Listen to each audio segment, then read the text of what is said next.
अस्सलाम वालेकुम व्यूअर्स, कैसे हैं आप? उम्मीद है सब लोग ठीक होंगे। Welcome to my channel. आज हम बनाने जा रहे हैं साबूदाना की खीर। जैसा कि आपको नज़र आ रहा है, ये ग़िज़ाइयत से भरपूर होती है, कैल्शियम फोर्टिफाइड होती है। इसमें जो मौजूद अज्जा हैं वो भी कैल्शियम से भरपूर होते हैं। ख़ास तौर पे ये शीरखार बच्चों के लिए बहुत अहम है। 1 साल के 6 माह से लेके 1 से 3 साल के बच्चों के लिए तो बहुत ही ज़रूरी है। तो इसके लिए हमने साबूदाना लिया है आधा कप। इसको हम 1 कप पानी में डाल के आधे घंटे के लिए भिगो के रख देंगे। जी, आधा घंटा गुजर चुका है। अब एक पैन में लेंगे आधा कप पानी, उसको बॉयल आने तक पकाएंगे। जैसे बॉयल आएगा इसमें शामिल करेंगे हम अपना साबूदाना।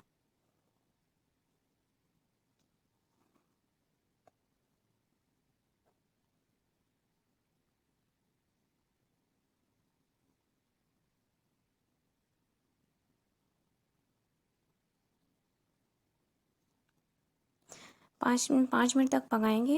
उसके बाद हम इसमें शामिल करेंगे आधा लीटर दूध और अच्छे से मिक्स करेंगे। साबूदाना जो है सॉफ्ट डाइट में है शामिल होता है, तो ये आप बूढ़े बंदों को भी खिला सकते हैं। जितने भी बूढ़े लोग हैं उनके लिए ये ना सिर्फ नरम ग़िज़ा होगा बल्कि उनकी हड्डियों के लिए भी बहुत अहम है। तो बच्चे और बूढ़े ये दोनों के लिए ग़िज़ायत से भरपूर होता है। बड़े भी खा सकते हैं, उनके लिए कोई मना नहीं है। 10 से 15 मिनट तक पकाएंगे। उसके बाद हम शामिल करेंगे अपना इलायची पाउडर।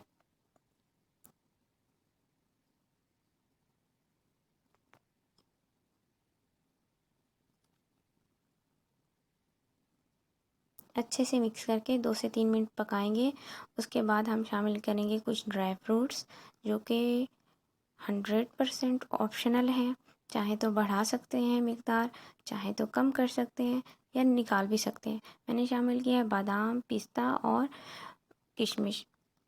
इन तीनों चीज़ों को मैंने बारीक बारीक काट लिया है। अच्छे से मिक्स करेंगे और मज़ीद 4 से 5 मिनट तक पकाएंगे। उसके बाद ऐड करेंगे हम इसमें फूड कलर, चीनी और चुटकी भर नमक।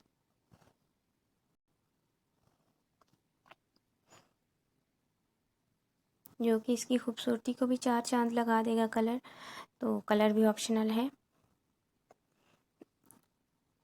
अब शामिल करेंगे मक्खन, जो कि इसकी ग़िज़ाइयत में इजाफ़ा कर देगा। अच्छे से मिक्स करेंगे। मक्खन नहीं है तो आप देसी घी इस्तेमाल कर सकते हैं। अगर दोनों चीज़ें नहीं हैं तो कोई मसला नहीं है, नहीं डालें आप मक्खन। जी, हमने निकाल लिया है अपना साबूदाना, तैयार हो चुका है, ठंडा कर लिया है। अब इसको हम करेंगे डिश आउट। इसके साथ दीजिए मुझे इजाज़त। अपना और अपने घर वालों का रखिएगा ख़याल और ज़रूर ट्राई कीजिएगा। और मेरे चैनल पे नए हैं तो ज़रूर मेरे चैनल को सब्सक्राइब करें, लाइक करें और दुआओं में याद रखिएगा। अल्लाह हाफ़िज़, अल्लाह निगहबान।